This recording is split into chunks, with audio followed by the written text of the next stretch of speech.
호랑이는 죽어서 가죽을 남기고 사람은 죽어서 뭘 남기는지 아십니까? 아파트 문서를 남기진 않죠. 이름을 남긴다고 하는 속담이 있습니다. 사람에게는 후대에까지 이어질 이름이, 명예가 무엇보다 중요하다는 말이죠.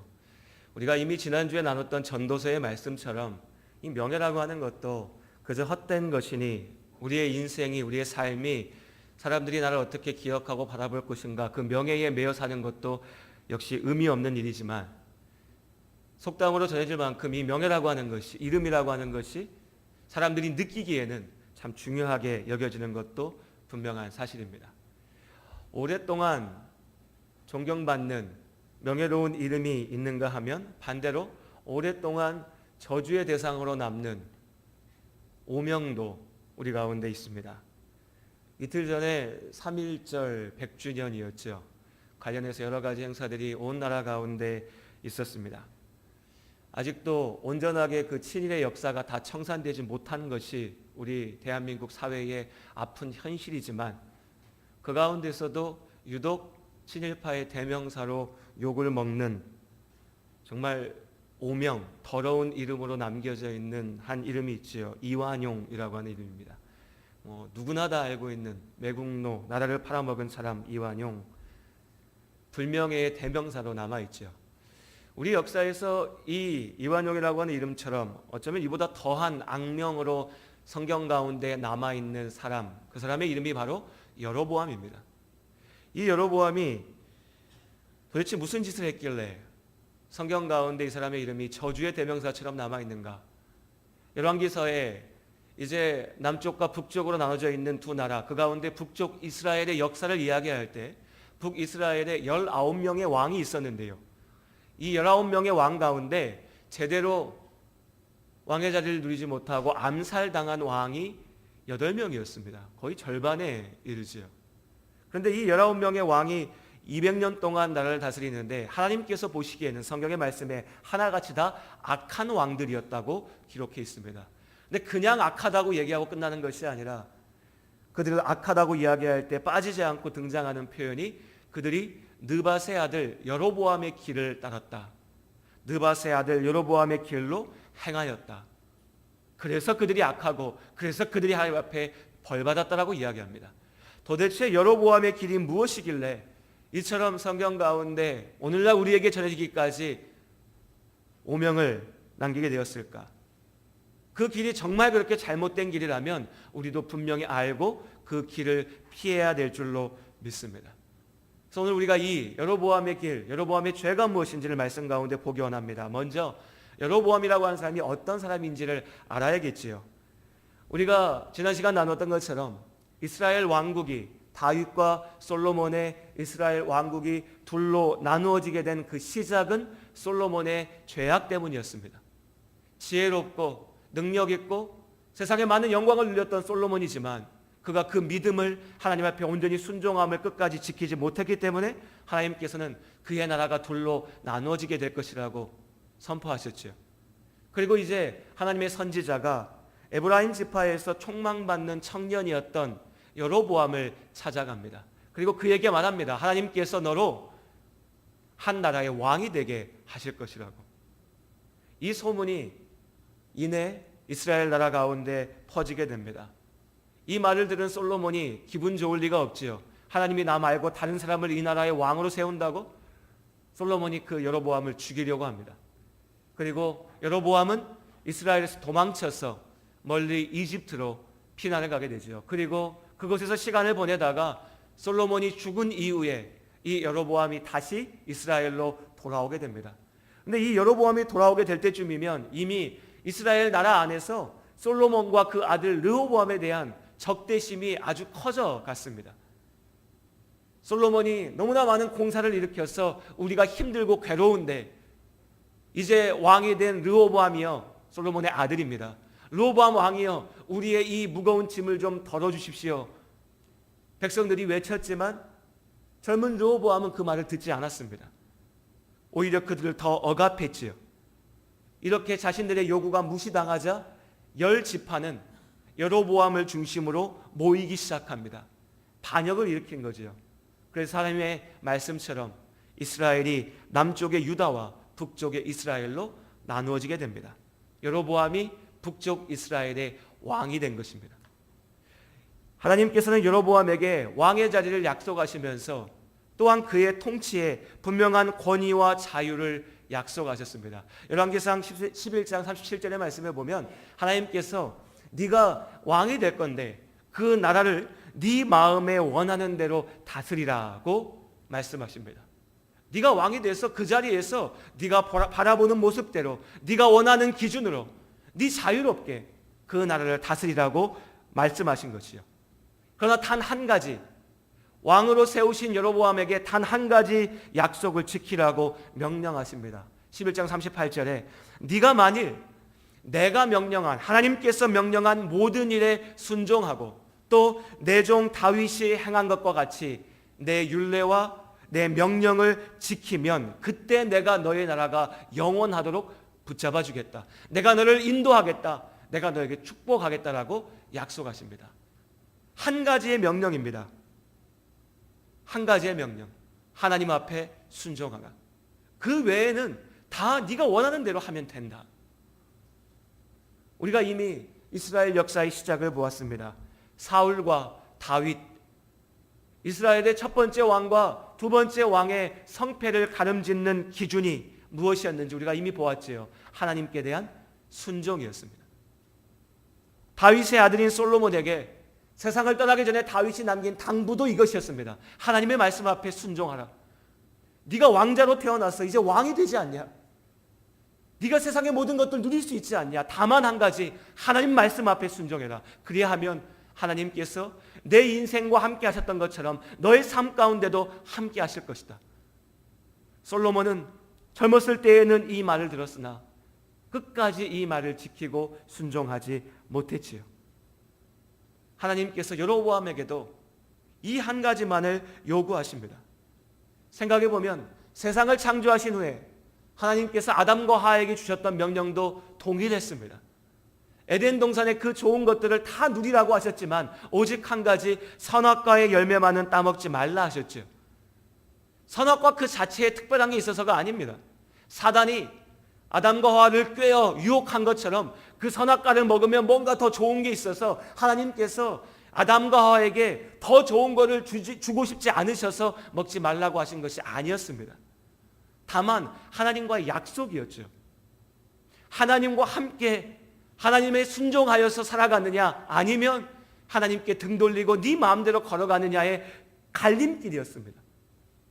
그 앞에서 순종하지 못한 아담과 하와가 하나님 앞에 범죄함으로 오늘날 우리에게까지 이 죄의 아픈 열매가 여전히 이어져 오고 있는 것이죠. 사울에게도 동일한 것을 약속하셨고 다윗에게도 동일한 것을 약속하셨습니다. 솔로몬에게도, 그리고 오늘 여로보암에게도 하나님께서는 동일한 것을 물으십니다. 네가 왕이 될 것이다. 왕의 자리에서 네가 누릴 수 있는 게 참 많이 있다. 네가 왕으로서 결정해야 될 것이 있다. 그 모든 결정이 너에게 달려있다. 다만 한 가지, 내가 너와 함께하고 내가 너에게 걸어가라고 한 그 길, 나와 함께 가자고 한 그 길을 걸어야 된다는 겁니다. 단순하지만 분명한 이 사실을 우리는 자주 잊어버립니다. 하나님께서 오늘날 우리에게도 동일한 축복을 주신 줄로 믿습니다. 날마다 삶을 살면서 우리가 누려야 될 좋은 것들이 이 세상 가운데 많이 있습니다. 참 좋은 것들을 우리가 가질 수 있고 먹을 수 있고 즐길 수 있습니다. 세상에 즐길 거리가 참 많이 있고 세상 가운데 우리가 기뻐할 수 있는 것들도 참 많이 있습니다. 행복의 제목들이 우리에게 참 많이 주어져 있지요. 하나님께서 그 모든 것들을 즐기라 하십니다. 누리라고 하십니다. 진리 가운데 우리에게 자유함이 있는 줄로 믿습니다. 세상 행복하게 살아야 됩니다. 우리 예담교회 성도님들 행복하게 사시길 바랍니다. 즐겁게 사시길 바랍니다. 가끔 보면요, 신앙생활 열심히 하신다는 분들이요, 마치 내가 행복하면 안 된다는 듯이, 내가 이렇게 기뻐하면 안 돼, 내가 이렇게 즐겨하면 안 돼, 내가 세상을 즐기면 안 돼, 무슨 강박관념에 사로잡혀 사는 것처럼 보일 때가 있습니다. 하지만 분명한 사실은 예수 믿는 우리가 세상 누구보다도 기쁘고 행복한 줄로 믿습니다. 유대인들이요, 바리새인들이 예수님을 욕하고 예수님을 비난할 때 제일 먼저 써먹었던 제목이 뭔지 아십니까? 야, 저 예수는 너무 즐거워 보여. 저 예수는 너무 자유로워 보여. 왜 우리는 율법을 지키려고 이렇게 딱 웅크리고 있는데 예수는 가서 죄인들과 함께 어울리면서 그들과 대화하고 그들과 밥 먹고 왜 저렇게 자유롭게 다니는 거야? 그러니까 저 사람은 가짜야. 이것이 바리새인들이 예수님을 공격했던 제목입니다. 우리가 바리새인의 자리에 있으면 안 되지요. 예수님의 길 가운데 있어야 될 줄로 믿습니다. 하나님께서 우리에게 주신 좋은 것들 우리가 충분히 즐기고 누리고 행복해야 됩니다.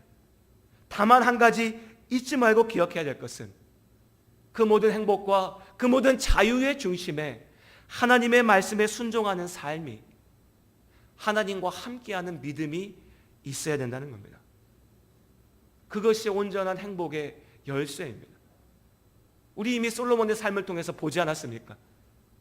세상의 모든 것들을 즐긴다고 행복해지는 것이 아니라, 세상의 모든 것들을 내 마음대로 누린다고 기뻐지는 것이 아니라 주님과 동행하는 삶에 참된 축복이 있는 줄로 믿습니다. 세상 사람들은 그래서 술 먹고 취해야만이 무언가 이야기할 수 있고 무언가 깊이 나눌 수 있다라고 이야기하고 무언가 행복하다고 얘기하지만, 주님 안에, 예수 그리스도 안에 있는 우리는 술 취하지 않아도 성령의 은혜 가운데 진실할 수 있고 함께 나눌 수 있고 사랑할 수 있고 기쁜 줄로 믿습니다. 이것이 하나님께서 우리에게 주시는 은혜이고 온전한 축복입니다. 자, 이제 여로보암이 왕이 되었습니다. 하나님께서 약속을 지키셨죠. 여로보암으로 말미암아 10지파의 왕이 되게 하셨습니다. 이제는 여로보암이 하나님 앞에 약속을 지킬 차례지요. 그렇지만 우리가 이미 사울의 인생 가운데 보았던 것처럼, 솔로몬의 인생 가운데 보았던 것처럼 여로보암은 다윗의 길을 걸어가는 것이 아니라 사울의 길, 솔로몬의 길을 걸어갔습니다. 앞선 왕들보다 더 크게 실패했습니다.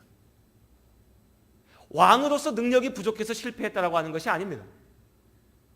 성경은 여로보암이 왕으로서 이 나라를 어떻게 다스렸는지에 대해서는 이야기하지 않습니다. 그것은 하나님께서 보실 때 중요한 게 아닙니다. 세상의 기준으로, 정치적인 기준에서 보면 여로보암은 꽤 능력 있는 지도자였던 것 같습니다. 그렇지 않습니까, 여러분? 한 나라를 세운다는 게 얼마나 어려운 일입니까? 우리 작은 사업체 하나만 꾸려봐도 나 혼자 일하거나 한두 사람만 데리고 일하는 작은 가게 하나만 열어봐도 그 일이 그렇게 쉽지가 않습니다. 시작한다라고 하는 것이. 그런데 한 나라를 세우는 일입니다. 아무나 할 수 있는 일이 아니겠죠. 여로보암은 분명히 능력 있는 지도자였습니다. 혼란에 빠져 있었던 10지파를 하나로 모아가지고 나라를 세웠습니다. 하지만 거듭 말씀드리듯이 하나님께, 주님 앞에서는 이 모든 세상의 능력과 성공은 부질없는 것입니다. 하나님께서 세상의 성공을 헛되게 보신다고 하는 것은 이미 솔로몬의 삶을 통해서 증명되었지요. 전도서 12장 13절 말씀에 우리 지난주에 나누었죠. 하나님을 경외하고 그의 명령들을 지킬지어다. 이것이 모든 사람의 본분이니라. 하나님께서는 여로보암이 얼마나 많은 군대를 모았는지, 그의 나라에 얼마나 많은 돈이 쌓여 있었는지, 그가 얼마나 많은 전쟁에 나가서 이겼는지 이것을 보시고 여로보암을 판단하지 않으십니다. 우리의 인생도 마찬가지죠. 우리가 주님 앞에 섰을 때 하나님께서 네가 세상 가운데 얼마나 높은 자리에 올라갔냐, 네가 얼마나 성공했냐, 얼마나 돈을 많이 모았냐, 얼마나 세상 사람들 앞에서 인정받았냐, 이것을 가지고 우리를 판단하지 않으십니다. 하나님께서 우리에게 동일하게 물으십니다. 내가 너에게 명령한 그 길을 걸어왔느냐? 네가 나와 순종하여 함께 나왔느냐? 아니면 너 자신의 길을 걸어갔느냐? 이것이 오늘 우리가 반드시 기억해야 될 우리 믿음의 본질입니다. 여러분 어떤가요? 우리가 어린 시절에 내가 앞으로 나아갈 길을, 내가 살아갈 인생을 바라볼 때 여러 가지 기준들이 있습니다. 아, 내가 이런 사람이 돼야겠어, 저런 사람이 돼야겠어. 나이가 어릴수록 내 미래를 향한 꿈이 참 여러 가지 기준들이 있습니다. 아, 내가 사람들한테 좋은 말도 들어야 되고 착한 사람이어야 되고, 그런데 돈도 많이 벌어야 되고, 명예도 가져야 되고 높은 지위도 가져야 되고 모든 것을 다 꿈꾸죠. 나이가 조금씩 들어갈수록 현실을 알게 됩니다. 그렇게 현실을 알게 되면서 하나둘 기준을 내려놓기 시작합니다. 우리 가운데 어릴 적에 대통령 되고 싶은 분도 계셨을 겁니다. 그런데 제가 알기로 지금 대통령이 되고 싶은 분은 한 분도 안 계실 겁니다. 하나하나 우리의 기준을 내려놓고 버려가죠. 그렇게 내가 내려놓는 인생의 기준들, 목표들, 내가 나아갈 길들 가운데 여러분 우리가 무엇을 먼저 내려놓습니까? 많은 사람들이요, 믿음의 기준을 먼저 내려놓습니다. 어릴 적에 교회 안에 자랐고 주일학교도 다녔고 어깨너머로 목사님 설교도 들었고, 아 그래 내가 예수님 잘 믿어야지, 아 내가 교회 다녀야지, 하나님 안에 있어야 되지 얘기했던 우리가 세상에 나아가서 부딪히다 보면 제일 먼저 내려놓는 게 주일날 예배드리는 것보다 더 중요한 일들도 많은데, 내가 꼭 교회 간다고 하나님께서 나를 지켜주시는 것도 아닌데, 하나님을 꼭 따라야 내 인생에 성공할 걸까? 하나님 없어도 잘 먹고 잘 사는 사람들 많이 있는데, 기도하지 않아도 내가 내 마음을 평안하게 가지면 되는 거 아닌가? 하나하나 변명과 핑계의 제목들을 만들면서 우리는 믿음을 먼저 던져버립니다. 내가 할 수 없는 것들을 하나하나 내려놓으면서 제일 먼저 던지는 것이 이 믿음의 길인 거죠. 끝끝내 놓지 못하고 남는 한 가지는 사람마다 다릅니다. 하지만 본질은 똑같죠. 욕심입니다. 그게 누군가에겐 돈이든지, 누군가에겐 세상에서의 높은 지위든지, 명예든지, 자식이든지 본질은 똑같습니다. 하나님께서 지키라고 하신, 하나님을 경외하고 그의 명령을 쫓아가는 삶이 아니라 내가 잡을 수 있을 것 같은 것, 내가 이룰 수 있을 것 같은 것, 그 욕심의 끝을 붙잡고 나아갑니다. 그나마 그래도 하나님께서 붙잡고 인도하시는 분들은 나이가 들어가시면서 조금씩 깨달으시는 것 같아요. 내가 붙잡아왔던 게 의미 없구나, 부질없구나, 내가 먼저 하나씩 놨던 것들이 사실은 더 소중하구나, 중요하구나. 세상 사람들도 깨닫지 않습니까? 돈만 받고 쫓아갔던 사람이 나이가 들고 보니까 돈이 다가 아니구나. 그때서야 가족 챙기려고 하고, 그때서야 사람 귀한 줄 알지만 늦었지요. 그때서야 건강 챙기려고 하고, 그때서야 명예 챙기려고 하지만 내 뜻대로 되지 않습니다.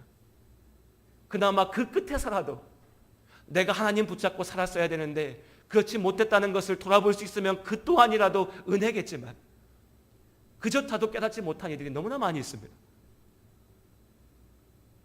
오늘 이 자리에 계신 분들, 자녀를 위해서 기도할 때 무엇을 놓고 기도하십니까? 어린아이가 처음 태어났을 때는요, 모든 부모의 기도 제목이 역시 마찬가지입니다.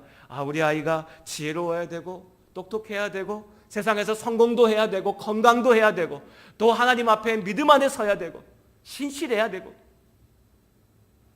이 아이가 자라갈수록 우리 마음속에 이 아이를 향하고 바라는 마음들도 점점점 달라집니다. 제일 먼저 없어지는 게 뭐지요? 믿음 안에 서는 것, 하나님과 동행하는 삶을 향한 기도가 제일 먼저 사라집니다. 솔직하게 여러분 마음속에 한번 던져보십시오. 질문을. 내 자식이 공부 잘하는 게 나은가? 내 자식이 신앙생활 잘하는 게 나은가? 교회 안에서 우리 입으로는 다 하나님과 함께 있어야 되죠 얘기하지만, 우리 마음속에 그래도 애가 점수 잘 맞아야지, 그래도 성공해야지, 공부 잘해야지, 똑똑해야지. 내 자식이 이름난 대기업에 가서 돈 많이 버는 게 더 좋은가? 내 아들이, 내 딸이 조금 못해도, 세상 사는 조금 힘들어도 예수 잘 믿는 게 좋은가? 솔직한 말로 우리가 다 그래도 신앙생활은 좀 못해도 우리 아들이, 우리 딸이 좋은 직장 가서 잘 살고 있어, 여기에 만족하고 위로받지 않습니까? 우리 아들이, 우리 딸이 예수는 제대로 안 믿어도 그래도 세상에서 대접받고 인정받고 저렇게 성공했으니까 그만하면 되지 않았어 라고 지레 포기하고 만족하고 있지 않습니까? 그것이 우리가 서로에게 상처가 될까 말하지 못하지만요, 하나님 모실 때는 절대로 옳은 길일 수가 없다는 겁니다. 여로보암이, 솔로몬이, 사울이 핑계하면서 도망갔던 길이 그 길인데 하나님께서는 그 길이 잘못됐다라고 분명하게 말씀하십니다. 이 자리에서 우리 성도님들, 여러분이 사랑하는 여러분의 배우자를 위하여, 자녀들을 위하여서, 가족을 위하여서, 마음속에 사랑하는 그 모든 사람들을 위하여서 간구하고 기도할 때 다른 무엇보다도 하나님을 먼저 알 수 있도록 위하여 기도하시기를 주님의 이름으로 권면드립니다. 주님을 먼저 아는 것이 복됩니다. 하나님 앞에 있는 것이 복됩니다. 저부터도 그랬습니다.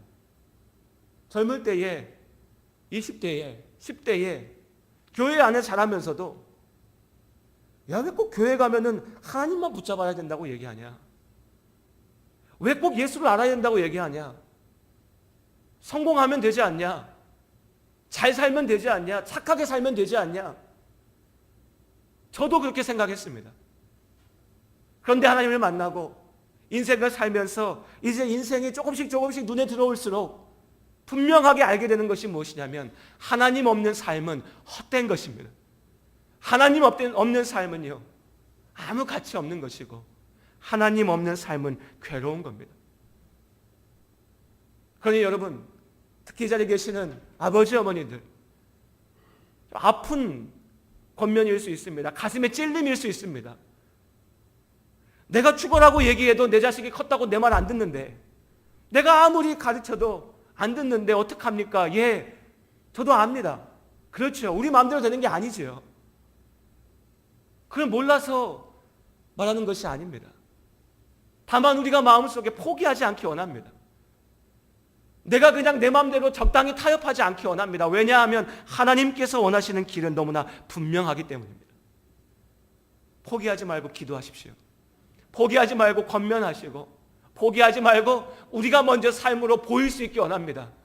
네가 세상에서 이렇게 성공했지만 그래도 예수 그리스도의 은혜가 없으면 네 삶은 안 된다. 어머니 아버지가, 예수 믿는 어머니 아버지가 그냥 야, 어쨌든 너 돈 많이 버니까 잘 됐다, 야, 어쨌든 너 성공했으니까 됐다라고 면죄부 주지 마십시오. 그건 거짓말입니다. 하나님께서는 그렇게 도망가라고 말씀하지 않으셨습니다. 우리가 나아갈 온전한 길이 여기에 있습니다. 하나님께서는 마음의 중심, 아버지 말씀에 대한 순종으로 판단하십니다. 이 하나님의 시험대 앞에서 여로보암은 처참하게 실패했습니다. 왕이 된 여로보암이 제일 먼저 했던 명령이 뭐였냐면요, 금송아지 2개를 만들어가지고 하나는 베델이라고 하는 도시에, 하나는 단이라고 하는 곳에 두라는 거였습니다. 이스라엘의 북쪽과 남쪽의 중요한 도시였죠. 우리로 치면 서울에다가 하나, 부산은 우리보다 좀 머니까 그냥 광주 할까요? 남원으로 하죠 뭐. 서울에다가 하나, 남원에다가 하나 두라고 명령한 겁니다. 왜요? 자기의 자리를 잃어버릴까 봐요. 이스라엘 사람들은 모두가 다 성전이 있는 예루살렘에 가서 예배드려야 됐죠. 이제 북쪽 이스라엘로 나누어졌지만 그래도 우리나라 백성들이 예루살렘 가서 예배드리다 보면 야, 우리가 나라를 쪼개긴 쪼갰는데 그냥 다시 합치는 게 좋겠다. 야, 우리가 보다 보니까 남쪽 유다의 왕도 잘 다스리네, 우리 그냥 여기 와서 살자. 이게 싫은 겁니다. 두려운 겁니다. 내 자리를 빼앗을까 봐, 내가 움켜쥐고 있는 이것을 놔야 될까 봐 무서운 거지요. 그래서 하나님께서는 분명히 하나님의 명령 앞에 순종하라고 말씀하셨는데 그 단 한 가지를 얘기했는데 여로보암은 자기 욕심을 쫓아가느라고 이전의 왕들보다도 더 큰 죄악을 저지릅니다. 하나님의 명령을 어기고 자기 마음대로 제사장을 세우고 예배를 자기 마음대로 바꿔버리고 절기를 바꾸고 우상을 세우고 그 우상 앞에 봐라, 이 금송아지가 너희들을 이집트에서 구원해낸 그 하나님이다라고 거짓을 선포하기까지 합니다.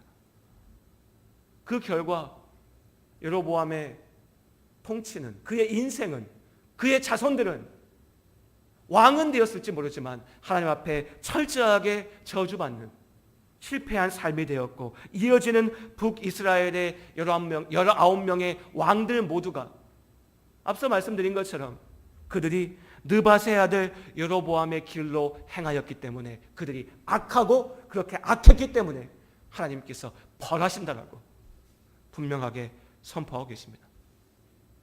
하나님께서 우리의 마음의 중심을 보신 줄로 믿습니다. 그렇다고 해서 어떻게든 억지로 끌고 와서 교회당에다만 앉혀놓으라는 얘기가 아닙니다.